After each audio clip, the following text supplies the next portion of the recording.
नमस्कार मित्रांनो, कमळी या मालिकेच्या येणाऱ्या पुढील काही भागामध्ये आपल्याला जबरदस्त असा ट्विस्ट पाहायला मिळणार आहे। कालच्या ट्विस्टमध्ये आपण पाहिलं होतं की एंट्रन्स एक्झाम दिल्याच्या नंतर तिचा पेपर अनिकाने एक्सचेंज केलेला असतो आणि त्या पेपरमध्ये तिला 0 मार्क्स मिळालेले असतात आणि तेव्हाच ऋषीने इथे ॲक्शन घेतलेली असते। कमळीला पेपरचा तुकडा सापडलेला असतो।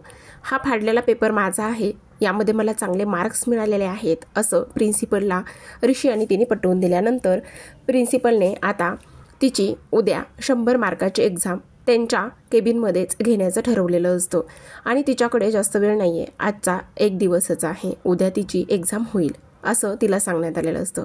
ऋषीने त्यावर बोललेलं असतं, पण प्रिन्सिपल म्हणत असतात नाही, यामध्ये काहीच फरक होणार नाही किंवा बदल होणार नाही। तेव्हा कमळी म्हटलेली असते की ठीक आहे, मी करेल असं म्हटल्यानंतर आता ऋषी म्हणत असतो, उद्याची एक्झाम खूप तुला तयारी करावी लागेल, पण तुझ्याकडे पुस्तकं आहेत का? तेव्हा ती म्हणत असते नाही सर, आमच्याकडे कसलीच पुस्तकं नाही आहेत। तेव्हा ऋषी म्हणत असतो, बरं ठीक आहे, मी तुमची मदत करेन आणि मी लायब्ररीमध्ये जाऊन सरांना सांगतो की तुम्हा दोघींना आज लायब्ररीमध्ये बराच वेळ बसू द्या आणि तिथले जे काही तुम्हाला पुस्तकं लागतील त्या सगळ्या पुस्तकांचा तुम्ही इथे उपयोग करा। तेव्हाच कमळी आणि निंगी थोड्याशा आनंदामध्ये आलेल्या असतात। ऋषीने हेही सांगितलेलं असतं की काळजी करू नका, हे बघा यावर्षीच कॉलेजमध्ये असे रूल्स आणि नियम्स निघलेले आहेत, पण कमळी म्हणत असते सर नका काळजी करू, हे बघा या निमित्ताने मला एक संधी स्वतःला सिद्ध करण्यासाठी मिळणार आहे आणि त्यासोबतच एकदा का मी ही एक्झाम पास झाले तर मग मला ह्या कॉलेजमधून कोणीच बाहेर काढू शकणार नाही। तेव्हा ऋषी म्हणत असतो, तू ते करशीलच ग कमळी, पण हे सगळं ह्या पद्धतीने तुझ्यासोबत झालेलं आहे, आता मी तुला एवढीच मदत करू शकतो। आता लगेचच त्या दोघी लायब्ररीकडे जाणार असतात। तेवढ्यातच ह्या दोघांचं बोलणं अनिकाने ऐकलेलं असतं। अनिका म्हणत असते, हे दोघं खूपच जास्त जवळ यायला लागलेले आहेत आणि ऋषी तर खूपच जास्त ह्या मुलीला मदत करायला लागलेला आहे, याचं काहीतरी करून याचा काहीतरी न्यायनिवाडा केलाच पाहिजे किंवा याला चांगलाच धडा तरी शिकवलाच पाहिजे, असाच ती इथे विचार करत असते। आणि ह्या सगळ्या गोष्टीचा तिने इथे विचार केल्यावर ती म्हणत असते, मी सुद्धा बघतेच आता कमळी कशा पद्धतीने इथे लायब्ररीमध्ये जाते आणि लायब्ररीमध्ये जाऊन कशा पद्धतीने अभ्यास करते, ह्याच गोष्टी मला आता इथे पाहायच्या आहेत, असाच ती इथे विचार करते। आणि तेव्हाच त्यांचा ग्रुप खूप मोठा प्लॅन करतो आणि इथे कमळीचा अभ्यास होणार नाही याची पूर्ण जबाबदारी आपली असणार आहे। काही जरी झालं तरी सुद्धा तिला अभ्यास करूच द्यायचा नाही, हे सगळं काही अनिका आणि तिच्या ग्रुपनं ठरवलेलं असतं। आता इकडे प्रिन्सिपल सरांनी तर इथे सांगितलेलं असतं की तुला 100 मार्काची एक्झाम द्यावी लागणार आहे आणि ती सुद्धा माझ्यासमोर, आणि ही एक ऑफर दिल्यामुळे ही गोष्ट रागिनी मॅडमला आणि कामिनी मॅडमला सांगणं गरजेचं आहे। म्हणूनच त्यांनी लगेचच ताबडतोब रागिनी मॅडमला फोन केलेला असतो आणि तेव्हाच ते म्हणत असतात, रागिनी मॅडम तुम्हाला एक गोष्ट सांगायची आहे, खरं पाहायला गेलं तर आपण जी एक्झाम घेतली होती त्या एक्झाममध्ये तर आपण व्यवस्थित सक्सेस झालेलो आहोत, पण आता तिला तिचा फाटलेला पेपर सापडला आणि त्यामुळे ऋषी सर इथे आले आणि त्यांनी हे दाखवून दिले की तुम्ही असं एका विद्यार्थ्याबरोबर नाही करू शकत। तेव्हा माझ्याकडे कुठलाच नाईलाज राहिला नाही आणि त्यामुळेच मी इथे तिला एक चान्स दिलेला आहे। पण त्याहूनही सगळ्यात महत्त्वाची गोष्ट म्हणजेच की रागिनी म्हणत असते, काय चाललेलं आहे हे तुमचं, तुम्ही प्रिन्सिपल आहात ना, तुमच्या हातामध्ये काही काय करायचं आणि काय नाही हे कळत नाही का तुम्हाला? तेव्हाच प्रिन्सिपल म्हणत असतात, हे बघा रागिनी मॅडम, अगोदर मी पूर्ण तयारी केली होती आणि आता मी 50 मार्काचा नाही तर ऑन दी स्पॉट 100 मार्काचा पेपर तिला देणार आहे। त्यासोबतच ती एक्झाम देताना माझ्या केबिनमध्ये माझ्यासमोरच बसणार आहे। ह्या सगळ्या गोष्टी मी व्यवस्थित काळजी करूनच करेल। आणि तेव्हाच कामिनी बाजूला बसलेली असते। कामिनी म्हणत असते, एक काम कर, तो स्पीकर फोनवर टाक। आणि तेव्हाच रागिनी स्पीकर फोनवर टाकते आणि कामिनी म्हणते, हे बघ प्रिन्सिपल, आता ही तुला सिद्ध करण्याची आणि तुझी नोकरी टिकवण्याची शेवटची संधी तुला आहे। जर का ती पोरगी पास झाली किंवा जर का ती पोरगी ह्या कॉलेजमध्ये पुन्हा राहिली तर तुझी काही खैर नाहीये, तुझ्या नोकरीचा आणि तुझ्या आयुष्याचा हा शेवटचाच चान्स असेल असंच तू समज। तेव्हाच इकडे प्रिन्सिपल म्हणत असतात, तुम्ही काळजी करू नका, तुम्ही सांगता आणि म्हणता त्याच पद्धतीने सगळं होईल। इकडे ऋषी आता लायब्ररीमध्ये त्यांच्यासोबत गेलेला असतो आणि लायब्ररीमध्ये गेल्यावर तो तिथल्या सरांना बोलत असतो। तो म्हणत असतो, हे बघा मला तुमच्याशी काही गोष्टी डिस्कस करायच्या आहेत, ते म्हणजेच की आता कमळीची एक्झाम आहे ती सुद्धा उद्याच. ह्यांना ज्या गोष्टी किंवा जे बुक्स इथे पाहायचेत ते बुक्स त्यांना द्या आणि त्यांना जेवढा वेळ इथे लायब्ररीमध्ये बसायचं आहे अभ्यास करण्यासाठी तेवढा वेळ तुम्ही त्यांना इथे बसू द्या. आणि तेव्हाच लायब्ररीचे सर म्हणत असतात, ठीक आहे तुम्ही काळजी करू नका, तुम्ही म्हणता त्याच पद्धतीने होईल, असं म्हणूनच ऋषी आता तिथून निघून गेलेला असतो. आता कमळी इथे लायब्ररीमध्ये असते. खूप सारे बुक्स घेऊन ती इथे लायब्ररीमध्ये अभ्यास करायला बसलेली असते. आता तिचा अभ्यास हा सुरू असतो. ऋषी म्हणत असतो, ठीक आहे आता तुझा अभ्यास तू कर, मग मी इथून येतो. आता मात्र ऋषी निघून गेल्याबरोबरच लायब्ररीमध्ये सगळ्यात महत्त्वाची गोष्ट झालेली असते. आणि ती सगळ्यात महत्त्वाची गोष्ट म्हणजेच की लायब्ररीचे सर जे आहेत ते अनिकाच्या सांगण्यावरून त्या दोघींना तिथून बाहेर काढत असतात. अनिकाने हा फुल प्लॅन केलेला असतो. अनिका त्या लायब्ररीच्या सरांना भेटते आणि म्हणत असते, ह्या दोघींना इथे लायब्ररीमध्ये जास्त वेळ बसू द्यायचं नाही, कारण त्या दोघांचं बोलणं इथे अनिकाने ऐकलेलं असतं. आता इथे लायब्ररीच्या सरांनी त्यांना तिथून बाहेर जायला सांगितल्यावर कमळी आणि निंगी म्हणत असतात, अहो असं काय करताय तुम्ही, हे बघा असं करू नका ना प्लीज, आम्हाला अभ्यास करू द्या ना. आणि त्यासोबत ऋषी सरांनी तुम्हाला सांगितलेलं आहे ना की आम्हाला इथे अभ्यास करायचा आहे, मग तुम्ही आम्हाला आत्ता लगेचच इथून कसं काय बाहेर काढू शकतास, आमचा अभ्याससुद्धा झालेला नाही, तसाही आणखी खूप सारा वेळ आहे. त्यावर लायब्ररीचे सर म्हणत असतात, हे बघा हे लायब्ररी इथे मी चालवतो, ह्यातले रूल्स आणि नियम हे फक्त मला माहिती आहेत, त्यामुळे ऋषी सरांना इथे काहीच माहिती नाहीये. त्यांनी सांगितलं होतं तुम्हाला थोडी मदत करायची, ती तुम्ही आणि मी केलेली आहे तुम्हाला मदत, पण यापुढे मी तुमची मदत करू शकत नाही. मला लायब्ररी बंद करायची वेळ झालेली आहे, मी बरोबर ठीक 4 वाजताच लायब्ररी बंद करतो. तेव्हाच कमळी म्हणत असते, अहो ऋषी सरांनी संध्याकाळपर्यंत आम्हाला इथे अभ्यास करायला सांगितलेला आहे, मग तुम्ही असं कसं करू शकता. त्यावर ते सर काहीच ऐकत नाहीत आणि त्या दोघींना तिथून बाहेर काढतात. आता इकडे कमळी आणि निंगी घरी निघालेले असतात. तेवढ्यातच तिथलीच एक कॉलेजची मैत्रीण येते आणि त्यांना खूप साऱ्या बुक्स देते. ती म्हणत असते, ह्या बुक्स मला ऋषी सरांनी तुम्हाला द्यायला सांगितल्या होत्या. तेवढ्यातच कमळी आणि निंगी थँक्यू म्हणतात आणि म्हणत असते, बघ मी तुला म्हटलं होतं ना किती ऋषी सर चांगले आहेत, त्यांनी आपल्यासाठी किती काही मदत केलेली आहे, खरंच त्यांचे मानावे तेवढे आभार कमीच आहेत. इकडे कमळी आनंदात असते, कारण आज तिचा खूप आनंदाचा दिवस असतो. एकदा नाही तर दोनदा एक्झाम देण्याची संधी तिला मिळालेली असते. स्वतःला सिद्ध करण्यासाठी कमळी काहीही करू शकते आणि त्यामुळेच आज ती आनंदात असते. आता ह्या दोघी जणी हॉस्टेलच्या खोलीमध्ये बसलेल्या असतात आणि हॉस्टेलच्या खोलीमध्ये बसून अभ्यास करायला सुरुवात केलेली असते. खरं तर आता निंगीला फारसा काही अभ्यास करायचा नसतो, कारण तिची तर एक्झाम झालेली असते, पण आता कमळीलाच ही एक्झाम द्यायची असते आणि म्हणूनच ती इथे अभ्यास करत असते. खरं पाहायला गेलं तर आता अनिका हॉस्टेलवर सुद्धा येऊन पोहोचलेली असते, कारण अनिकाला तिला कुठल्याही परिस्थितीमध्ये अभ्यास करूच द्यायचा नसतो आणि कुठल्याही परिस्थितीमध्ये तिने जर अभ्यास केला तर मग काय होईल हे तिला चांगलंच माहिती असतं. आणि ह्या दोघी अभ्यास करत असतात. तेवढ्यातच हॉस्टेलच्या त्यांच्याच खोलीमधली लाईट ही गेलेली असते. तेव्हा आता निंगी म्हणते, बापरे आता लाईटला पण आत्ताच जायचं होतं का. तेव्हाच कमळी म्हणते, अगं नको काळजी करूस, येईल लाईट, आपण थोड्या वेळासाठी वाट बघूयात. तेवढ्यातच निंगी म्हणते, थांब मी जरा बाहेर बघते. तेव्हा ती बाहेर जाऊन बघते तर इथे सगळ्या रूमची लाईट आहे आणि आपल्याच रूमची लाईट नाहीये. म्हणजे ग काय चाललेलं असेल ग कमळे. तेव्हा कमळी म्हणते, बरं एक काम करूयात, आपण ना शेजाऱ्याच्या मुलीला विचारूयात, तिच्या ती खोलीमध्ये आपल्याला येऊ देते का. म्हणूनच त्या खोलीमध्ये जातात. पण तोवर इकडे अनिकाने हॉस्टेलवर जेवढ्या मुली आहेत तेवढ्या सगळ्यांना इन्फॉर्म करून ठेवलेलं असतं. काही जरी झालं तरी सुद्धा कमळीला कोणीही खोलीमध्ये घ्यायचं नाही आणि कोणीही तिला अभ्यास करण्यासाठी इथे मदत करायची नाही. तेव्हाच तिच्या फेवरमध्ये असणाऱ्या सगळ्याच मुली तिचं ऐकत असतात आणि त्या सगळ्याच म्हणत असतात, अनिका तू अजिबात काळजी करू नकोस, तू म्हणतेस तसंच होईल आणि आम्ही कमळीला आमच्या खोलीमध्ये येऊच देणार नाही आहोत. तेव्हा अनिकाला खूप आनंद झालेला असतो, कारण आज काही जरी झालं तरी सुद्धा कमळीचा अभ्यास होणार नाही आणि मी तो होऊ सुद्धा देणार नाही, याच आनंदामध्ये ती असते. आता कमळी तर निंगीने बाहेर येऊन पाहिलेलं असतं आणि बाहेर येऊन शेजारच्या मुलीसोबत मदत मागितल्यावर तिला मदत कोणीच करत नाही. तेव्हाच आता कमळी म्हणत असते, बरं ठीक आहे, नाही आपल्याला कोणी मदत करू देत. तेव्हाच निंगी म्हणत असते, पण कमळे एक गोष्ट सांगू का गं, मला असं का वाटतंय की इथे हे सगळं काही त्या अनिकाचंच कटकारस्थान असेल. तेव्हाच कमळी म्हणते, अगं तुला एक गोष्ट सांगू का, हे बघ, आपल्याला आपल्या मनामध्ये जिद्द आहे, त्याचबरोबर आपल्याला अभ्यास करायचा आहे, मग बाकीच्या गोष्टींचा एवढा कशाला विचार करायला हवाय. चल आपण या वरांड्यात बसूनच अभ्यास करूया, इथे तर लाईट आहे ना व्यवस्थित.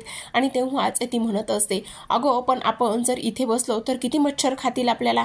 तेव्हाच कमळी म्हणत असते, अगं मग ठीक आहे ना, खाऊ दे, मच्छराने खाल्लं तर त्यानिमित्ताने आपल्याला झोप तर येणार नाहीये ना, आणि तसा आपला अभ्यास लवकर होईल. असं म्हणूनच दोघी ॲडजस्टमेंट करूनच इथे बाहेर वरांड्यात बसून अभ्यास करणार असतात. कसं आहे ना प्रेक्षकांनो, गरिबी खूप काही शिकून जाते. तसंच आपल्या कमळीला सुद्धा आणि निंगीला सुद्धा गरिबीने खूप काही गोष्टी शिकवलेल्या असतात, आणि त्यामुळेच आता दोघी सुद्धा पुस्तकं घेतात आणि वरांड्यामध्ये बसतात. आता वरांड्यामध्ये बसल्याच्या नंतर लगेचच इथे अनिकाची मैत्रीण तिला फोन करून सांगते, त्या वरांड्यात बसल्यात आणि तिथे बसून अभ्यास करतायत. तेवढ्यातच अनिका लगेचच हॉस्टेलवर असलेल्या सिक्युरिटींना फोन करते आणि म्हणत असते, ताबडतोब वरांड्यातल्या लाईट सुद्धा सगळ्या काही बंद करायच्या आहेत. आणि लगेचच तिथल्या सुद्धा लाईट्स ह्या बंद होतात. आता इथल्या सुद्धा लाईट्स बंद झाल्याच्या नंतर आता तर निंगी खूपच जास्त चिडलेली असते. ती म्हणत असते, नाही, हे सगळं काही ती मुद्दामूनच करत आहे, मला तर त्या अनिकाचं असं थोबाडच मारा वाटतंय बघ तू काही म्हण. तेव्हाच कमळी म्हणत असते, हे बघ, नको काळजी करूस, ती ह्या हॉस्टेलचं सगळं काही तिच्या ताब्यात असेल, किंवा ह्या हॉस्टेलवर तिचं राज्य चालत असेल, किंवा ह्या हॉस्टेलचे सूत्र तिच्या हातात असतील, कॉलेजचे असतील, पण बाहेर रस्त्यावरच्या तरी तिच्या हातामध्ये नसतील ना. मग तू नको काळजी करूस, आपण बाहेर जाऊन अभ्यास करू. तेव्हाच निंगी म्हणत असते, अगं पण कमळे. तेव्हा ती म्हणते, अगं हे बघ, डॉक्टर बाबासाहेब आंबेडकरांनी सुद्धा इथे अभ्यास करण्यासाठी दिव्याच्या खाली बसून अभ्यास केला, आणि आपल्या छत्रपती शिवाजी महाराजांची काय शिकवण आहे, कुठल्याही परिस्थितीमध्ये हार मानायची नाही आणि लढत राहायचं, प्रयत्न करत राहायचे, त्यामुळे आपल्याला कधीच हार मिळणार नाही आणि यश हे नक्कीच मिळेल. आता शिवाजी महाराजांना नमस्कार करते आणि नमस्कार केल्यावर तिथून लगेचच त्या दोघी जणी बाहेर येतात. आता बाहेर रस्त्यावर आल्याच्या नंतर त्यांना एका ठिकाणी थोडंसं छत आणि त्यासोबतच आसरा असल्यासारखं वाटतं, जसं की बस स्टॉप, बस स्टँड किंवा जे काही सार्वजनिक कार्यालय वगैरे असतात तशा ठिकाणी त्या येऊन बसतात, जेणेकरून तिथे त्यांना थोडंसं कम्फर्टेबल फील होईल. अशा ठिकाणी येऊन बसल्यानंतर आता कमळी म्हणत असते, हे बघ निंगे, आता तू काळजी करू नकोस, बिनधास्त झोपायचं असेल तर तू तिथे झोपू शकतेस, आता मी बिनधास्त अभ्यास करते. त्यावर निंगी म्हणत असते, अगं पण कमळे, तू एकटी कशी अभ्यास करणार आहेस आणि मी कसं झोपू शकते. त्यावरच ती म्हणत असते, तू माझी काळजी करू नकोस, काहीच होणार नाही. आता कमळी अभ्यास करायला लागलेली असते. तेवढ्यातच तिथल्या सुद्धा लाईट्स ह्या ऑफ होतात, आणि तेव्हा आता कमळी आणि जी निंगी आहे त्या खूपच चिडतात. निंगी म्हणत असते, नाही, आता तर ह्या पोरीला मी माफच करणार नाही, आता तर बघच, आता हिला माझ्या समोर येऊ दे, तर ही अशा परिस्थितीमध्ये माझ्या जर समोर आली ना तर हिचं काही खरं राहणार नाही, ही जिवंत सुद्धा राहणार नाहीये बघ. आता मात्र इथे ह्या सगळ्या गोष्टी झाल्याच्या नंतर आता खरंच ही अनिका कुठल्या थराला जाऊ शकते हे कमळी आणि निंगीला समजलेलं असतं. आता मात्र इथे थोडीशी कमळी सुद्धा टेन्शनमध्ये आलेली असते, कारण जर अभ्यास आज केला तर आपण उद्या पेपरमध्ये लिहू शकतो, आणि त्यासोबतच 50 नाही तर 100 मार्काचा पेपर आपल्याला लिहायचा आहे, असाच ती इथे विचार करते.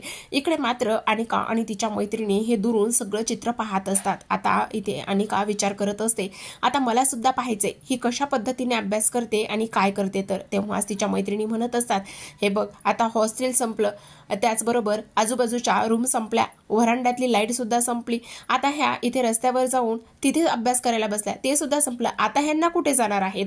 आणि तसंही मुंबई शहरामध्ये यांची काही ओळख आहे का, नाही ओळख, मग आता ह्या दोघी जणी कुठे जाऊन अभ्यास करणार आहेत. आता तेवढ्यातच प्रेक्षकांनो सगळ्यात महत्त्वाची गोष्ट, नेहमीच आपल्या कमळीला मदत करणारा, नेहमीच आपल्या कमळीला साथ देणारा ऋषी तिथे आलेला असतो. अगदीच बुलेटवर आलेला असतो, हिरोगिरी स्टाईलमध्येच. ह्या दोघी जणी तिथे बसलेल्या असतात आणि त्या कठड्यावर बसलेल्या असतानाच समोर त्यांच्या इथे त्या बुलेटचा खूप मोठा फोकस पडलेला असतो, आणि तेव्हाच कमळी आणि निंगी पाहत असतात. कमळीच्या चेहऱ्यावरचं हसू पाहून ऋषीला सुद्धा खूप छान वाटलेलं असतं. तर अनिका म्हणत असते, वा, मी बघितलंच ना तू, खरंच हे ऋषी सर ना, खरंच कधीही आपल्याला जेव्हा एखाद्या आपण देवाकडे प्रार्थना करतो ना, अगदी ते तसेच हजर होतात, बघितलंच ना, कसलं भारी ना. आणि तेव्हाच ऋषी दुरूनच त्या दोघींकडे पाहतच असतो आणि हसत असतो. आता तो म्हणत असतो, म्हणजे नजरेनेच तो खुणावतो, आता तू बिनधास्त अभ्यास करू शकतेस. आता कमळीला परफेक्ट दिसत असतं आणि कमळी व्यवस्थित पद्धतीने इथे अभ्यास करायला तिने सुरुवात केलेली असते.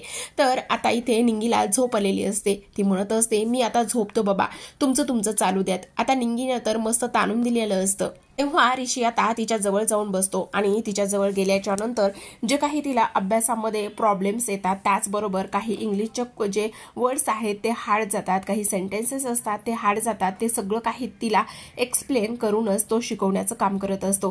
तेव्हाच आता कमळी त्याच्याकडे पाहतच अभ्यास करत असते. खरं तर तिच्या मनामध्ये येतं काय बोलायचं आणि त्यासोबतच किती मदत करत आहेत हे माझी. खरंच अनोळखी शहरामध्ये, मुंबईसारख्या शहरामध्ये एवढं सुद्धा कोणी चांगलं असू शकतं का, असाच कमळी आता इथे विचार करत असते. आणि तेव्हाच आता तिला झोप यायला लागत असते. तर आता ऋषी म्हणत असतो, तुला कमळी झोप येते का, मस्त चहा वगैरे घ्यायचा आहे का. तेव्हा कमळी म्हणते, नाही नाही नको सर, त्याची काही गरज नाही, मी करतो ना अभ्यास. पण ऋषी म्हणत असतो, अगं हो तू अभ्यास करणार आहेस हे मला माहिती आहे ग, पण तरी सुद्धा लगेचच ऋषी चहा घेऊन येतो आणि मस्त चहा घेऊन पुन्हा तास 2 तास अभ्यास करतात. आता कमळी म्हणत असते, सर आता माझा व्यवस्थित अभ्यास झालेला आहे, आता तुम्ही जावा घरी, मी आणि निंगी घरी हॉस्टेलवर जातो. तेव्हा त्या दोघी हॉस्टेलवर येतात.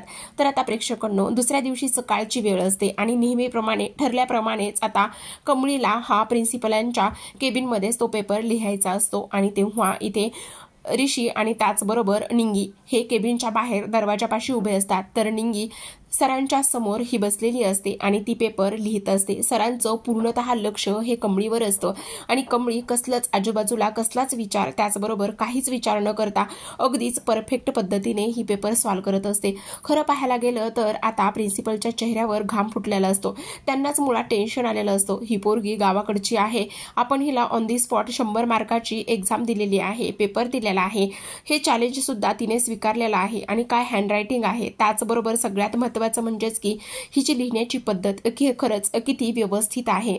ह्या सगळ्या गोष्टी प्रिन्सिपलांच्या मनामध्ये येतात. नाही, आपण ह्या मुलीवर खरंच अन्याय करत होतो का, आपण फक्त आणि फक्त इथे वेगळ्याच आणि त्याच पद्धतीने रागिनी मॅडम आणि कामिनी मॅडमचाच ऐकून विचार करत होतो का.